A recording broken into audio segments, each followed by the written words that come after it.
ان کے کچھ 20 کے قریب سردار مکہ گئے اور انہوں نے قریش کے پاس کہا کہ کیوں نہ کہ نبی کریم صلی اللہ علیہ وسلم کے خلاف ایک جنگ پر ان کو آمادہ کیا، اور ان کو باقاعدہ کہا کہ ہم بھی تمہارا ساتھ دیں گے۔ پھر یہی یہودیوں کے سردار مختلف قبیلوں میں گئے، بنو غطفان کے پاس گئے اور ان کو بھی جنگ پر آمادہ کیا۔ اس کے نتیجے میں ہم دیکھتے ہیں کہ سن 5 ہجری میں، یعنی کہ ہجرت کے 5ویں سال، ایک بڑا معرکہ پیش ہونے جا رہا تھا، اور مکہ مدینہ کی جانب ایک بہت بڑا لشکر کفار مشرکین کا اس نے کوچ کیا مختلف جگہوں سے۔ ان کے سپہ سالار اعلیٰ ابو سفیان رضی اللہ تعالیٰ عنہ تھے، جو بعد میں مسلمان ہوئے، اس وقت تک مسلمان نہیں ہوئے تھے۔ بنو غطفان اور مختلف قبیلوں کے بڑے بڑے یعنی کہ فوجیوں کا ایک بڑا لشکر مدینہ کی طرف روانہ ہو گیا۔ کل ملا کر مدینہ کے آس پاس تقریباً 10,000 کے قریب کا لشکر جو ہے وہ جمع ہو گیا مدینہ پر حملہ آور ہونے کے لیے۔ مدینہ کی قیادت، جس طرح ہم نے کہا، نبی کریم صلی اللہ علیہ وسلم ایک بیدار مغز قائد تھے، ایک چوکس قائد تھے، پل پل کی خبر رکھتے تھے۔ جب ان کو یہ خبر ملی کہ 10,000 کا لشکر مدینہ کے اوپر حملہ کرنے کے لیے آ رہا ہے، تو فوری طور پر انہوں نے اپنے صحابہ کو بلایا، ایک شورا منعقد ہوئی، اور اس موقع پر غور و خوض کے بعد انہوں نے طے کیا کہ مدینہ کے اندر رہ کر ہم اس جنگ کو لڑیں گے، یعنی کہ دفاعی پوزیشن اختیار کی۔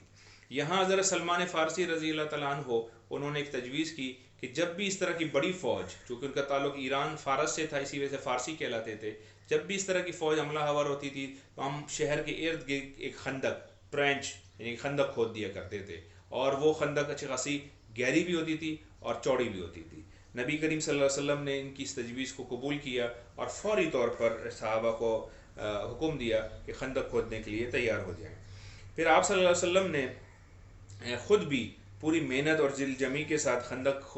کھودنی شروع کی۔ صحابہ کے ساتھ آپ بھی شریک ہوئے، کام کی ترغیب بھی دیتے تھے اور پوری طریقے سے اس میں شریک ہوئے۔ یہاں آپ کے سامنے کچھ واقعات بھی ہم رکھیں گے کہ اس موقع پہ گو کہ حالات بہت زیادہ کشیدہ بھی تھے، بہت زیادہ خطرناک بھی تھے، اور مسلمان یعنی کہ چرتوں سے گھر چکے تھے۔ اس موقع پہ نبی کریم صلی اللہ علیہ وسلم کی وہاں موجودگی ان کے لیے بہت حوصلہ افزا بات تھی کہ قائد، لیڈر ان کے ساتھ ساتھ ہر جگہ پہ موجود تھا۔ ایک فرد آیا، اس نے کہا اللہ کے رسول صلی اللہ علیہ وسلم مجھے بھوک لگی ہے، دیکھیے میں نے اپنے پیٹ پر ایک پتھر باندھا ہوا ہے۔ اس زمانے میں رواج تھا کہ جب پیٹ پہ پتھر باندھا کرتے تھے، تو نبی کریم صلی اللہ علیہ وسلم نے اس اپنی قمیض مبارک اوپر کی اور کہا کہ دیکھو کہ میں نے تو 2 پتھر باندھے ہوئے ہیں، مطلب یہ ہے کہ اگر تم ایک دن سے بھوکے ہو تو میں 2 دن سے میں نے بھی کھانا نہیں کھایا ہے۔ یعنی قائد ہر موقع پہ ان کے ساتھ تھا۔ خندق کی کھدائی کے دوران میں نبوت کی کئی نشانیاں بھی جلوہ فگن ہوئی، اور ان میں سے 2-3 واقعات آپ کے سامنے رکھوں گا کہ اس موقع پہ حضرت صحیح بخاری کی روایت ہے کہ جابر بن عبداللہ رضی اللہ تعالیٰ عنہ نبی کریم صلی اللہ علیہ وسلم کے اندر سخت بھوک کے آثار جب انہوں نے دیکھے تو انہوں نے ایک بکری کا بچہ ذبح کیا، اور پھر ان کی بیوی نے آٹا گوندا، جو پیسی، اور پھر آپ صلی اللہ علیہ وسلم کو کے پاس آ کر رازداری کے ساتھ کہ آپ اور چند صحابہ آپ تشریف لے چلیں گھر، آپ کے لیے ہم نے کھانا بنایا ہوا ہے۔ آپ صلی اللہ علیہ وسلم نے یہ گو کہ انہوں نے صرف آپ صلی اللہ علیہ وسلم کو دعوت دی تھی، لیکن آپ نے کہا کہ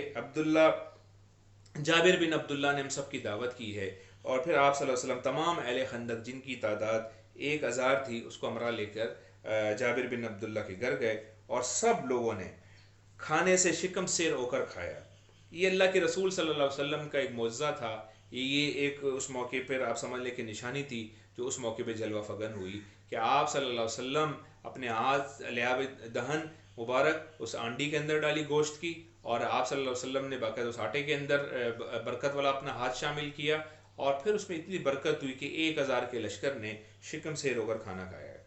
حضرت نعمان بن بشیر کی بہن خندق کے پاس 2 مٹھی کھجوریں لے کر آئیں، صرف 2 مٹھی کھجوریں، کہ اپنے ماموں اور بھائی کو دیں۔ آپ صلی اللہ علیہ وسلم کے پاس سے گزری تو آپ صلی اللہ علیہ وسلم نے ان کو بلایا اور اس سے کھجوریں لے لی، ایک کپڑے کے اوپر کھجوریں رکھیں، اور پھر تمام اہل خندق کو دعوت دی۔ اہل خندق ان کو کھاتے گئے اور وہ بڑھتی رہیں۔ یہ بھی اللہ تعالیٰ کی طرف سے ایک معجزہ تھا کہ نبی کریم صلی اللہ علیہ وسلم کی برکت سے اس کھجوروں میں اتنی وافر مقدار میں بڑھتی چلی گئیں، 2 مٹھی کھجوریں، کہ اہل خندق نے شکم سیر ہو کر کھانا کھایا۔ یہاں ایک اور بڑا واقعہ ہمیں ملتا ہے کہ نبی کریم صلی اللہ علیہ وسلم نہ صرف بیدار مغز قائد تھے، بلکہ اپنے صحابہ کو، اپنے پیچھے چلنے والوں کو ہمیشہ ایک امید بھی دلایا کرتے تھے، ہوپ جس کو ہم کہتے ہیں، مشکل سے مشکل حالات بھی کیوں نہ ہوں، قائد کی ذمہ داری ہوتی ہے کہ اپنے ساتھ چلنے والوں کو وہ ایک امید کی روشنی دلائے، امید ہمیشہ ساتھ رکھتا ہے وہ۔ ہم یہاں دیکھتے ہیں حضرت جابر رضی اللہ تعالیٰ عنہ سے روایت بخاری میں وہ فرماتے ہیں، اور اسی کو حضرت برا رضی اللہ تعالیٰ عنہ نے بھی بیان کیا ہے کہ جنگ خندق کے موقع پر کھدائی کے دوران میں ایک سخت چٹان آ پڑی۔ ہم نبی کریم صلی اللہ علیہ وسلم کے پاس گئے اور آپ صلی اللہ علیہ وسلم سے کہا کہ یہ چٹان ہے جو ٹوٹ نہیں رہی۔ آپ صلی اللہ علیہ وسلم نے فرمایا کہ چلو میں تمہارے ساتھ چلتا ہوں۔ آپ تشریف لائے، آپ خود خندق میں اترے اور کدال لی اور بسم اللہ اللہ اکبر کہہ کر ایک ضرب لگائی تو اس کا ایک حصہ ٹوٹ گیا چٹان کا۔ تو آپ صلی اللہ علیہ وسلم نے فرمایا، آپ اندازہ کریں کہ چاروں طرف سے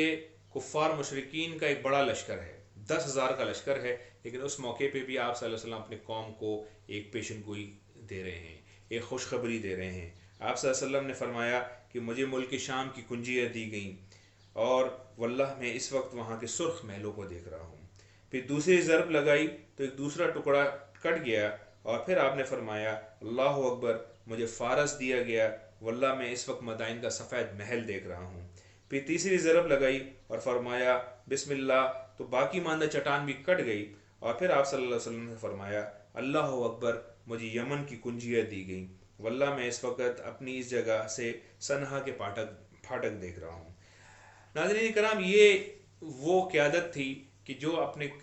پیچھے چلنے والوں کو کبھی بھی مایوس نہیں کرتی، اور اس موقع پر نبی کریم صلی اللہ علیہ وسلم نے بھی اپنے صحابہ کو مایوس نہ ہونے دیا، بلکہ ان کو حوصلہ دیا کہ انشاءاللہ تعالیٰ آنے والا وقت مستقبل تمہارا ہے۔ اور ہم یہ دیکھتے ہیں کہ وہ وقت بھی آیا کہ جب فارس فتح ہوا، جب شام فتح ہوا، جب مصر فتح ہوا، اور اسی طریقے سے یمن فتح ہوا، اور مسلمانوں نے وہاں پہ جھنڈے گاڑے اپنے۔ نبی کریم صلی اللہ علیہ وسلم نے جب یہ خندق کھو دی تو جب ارد گرد کے جو کفار مشرکین کا جو لشکر تھا، جب وہ مدینہ کے پاس آیا، وہ تو بالکل حیران رہ گیا، اس کو سمجھ ہی نہیں آئی کہ یہ کیا چیز ہے، کیونکہ عربوں کو خندق کا کوئی تجربہ نہیں تھا۔ ان میں سے کچھ نے کوشش کی خندق کو پار کرنے کی، لیکن وہ خندق کو پار نہ کر سکے اور خندق کے اندر ہی گر کے مر گئے۔ اسی دوران میں البتہ یہ ہوا کہ مسلمان جب محاذ جنگ پر ان مشکلات سے دوچار تھے تو یہودیوں کی سازش اور دسیسہ کاری وہ اپنے طور پر جاری تھی۔ بنو قریظہ وہ قبیلہ تھا جس وقت تک مدینہ میں کے اندر آباد تھا، اور مدینہ کے اندر مسلمانوں کے ساتھ ان کا باقاعدہ حلیفانہ تعلق قائم تھا ابھی تک۔ یہاں پھر وہی سازشی ذہن کار فرما ہوتا ہے۔ بنو نذیر جس کو مسلمانوں نے جلا وطن کیا تھا، اس کا سردار ہوئی بن اختب بنو قریظہ کے اندر آتا ہے، اور پھر ان کو اس بات پر آمادہ کرتا ہے کہ پورا اس وقت قریش، پورا عرب اس وقت مدینہ کو تہس نہس کرنے کے لیے آیا ہوا ہے، تو اندر سے تم لوگ بھی مسلمانوں کے اوپر حملہ کر دو۔ وہ کہ شروع میں انہوں نے بات نہیں مانی بنو قریظہ نے، لیکن بالآخر بنو نذیر کے سردار کی باتوں میں آ کر انہوں نے مسلمانوں سے بدعہدی کی، اور پھر یہودی بنو قریظہ کے یہودی بھی عملی طور پر اس جنگ کی تیاریوں میں مصروف ہو گئے۔ یہود کی عہد شکنی کی خبر نبی کریم صلی اللہ علیہ وسلم کو بھی معلوم ہوئی تو آپ نے فوری طور پر اس کی تحقیق کی، اور واقعتاً جب آپ کو پتہ چلا کہ واقعتاً بنو قریظہ نے بدعہدی کی ہے، عہد شکنی کی ہے، تو اس نازک صورتحال سے نمٹنے کے لیے پھر آپ نے ایک اور حکمت عملی تیار کی۔ یہاں اللہ کی طرف سے ایک اور بھی یہاں بات ہو گئی کہ منافقین نے بھی اندر سے یہ سر نکالنا شروع کر دیا کہ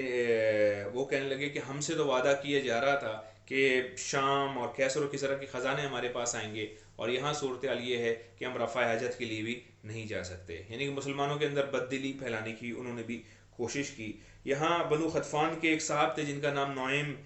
بن مسعود تھا، وہ نبی کریم صلی اللہ علیہ وسلم کی خدمت میں حاضر ہوئے۔ انہوں نے کہا اللہ کے رسول صلی اللہ علیہ وسلم، میں مسلمان ہو گیا ہوں لیکن میری قوم کو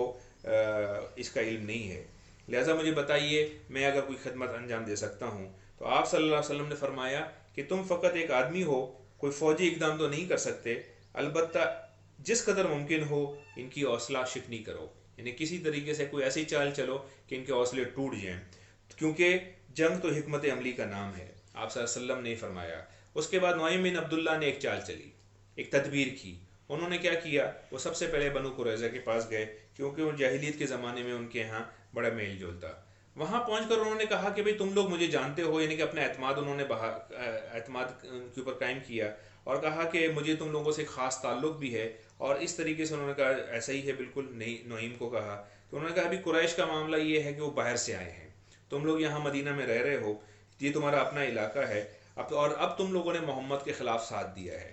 ہوگا یہ کہ ظاہر ہے کہ ان کا یہاں نہ مال و دولت ہے نہ بال بچے ہیں، اس لیے کوئی بھی معاملہ ہوا ان کو شکست ہو گئی اور وہاں سے چلے گئے تو محمد صلی اللہ علیہ وسلم تم کو نہیں چھوڑیں گے، پھر تم لوگ ہوگے اور محمد صلی اللہ علیہ وسلم ہوں گے۔ تو انہوں نے کہا کہ نعیم ہمیں بتائیے کہ ہم کیا کریں۔ انہوں نے کہا دیکھیے جب تک قریش آپ لوگوں کو اپنے کچھ آدمی یا غرمال کے طور پر نہ دیں آپ ان کے ساتھ جنگ میں شریک نہ ہوں۔ تو قریظہ نے کہا کہ بہت اچھی رائے دی ہے۔ یہاں سے